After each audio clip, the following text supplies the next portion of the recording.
L-Għaqda Nazzjonali tal-Pensjonanti fi stqarrija esprimiet tħassib serju dwar is-sostenibilità tal-pensjonijiet jekk dawn jibqgħu jiddependu fuq soluzzjonijiet temporanji.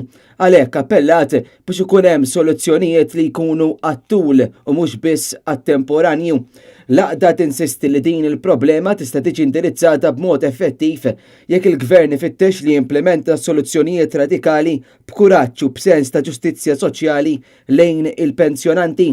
Fl-istess tqarrija notat ukoll li hemm nuqqas kbir u sejħet is-sitwazzjoni bħala waħda prekarja fit-Dipartiment tas-Sigurtà Soċjali u t-taqsima tal-pensjonijiet fit-Dipartiment tas-Servizzi Soċjali.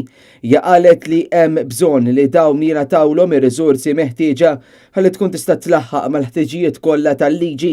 Sar appell ukoll biex tiġi riżolta l-kwistjoni antika tal-pensjoni tas-servizz li baqgħet toħloq tbatija ekonomika u inġusta li għaliex jirċievu din il-pensjoni tinħarġilhom pensjoni tas-Sigurtà Soċjali drastikament imnaqsa.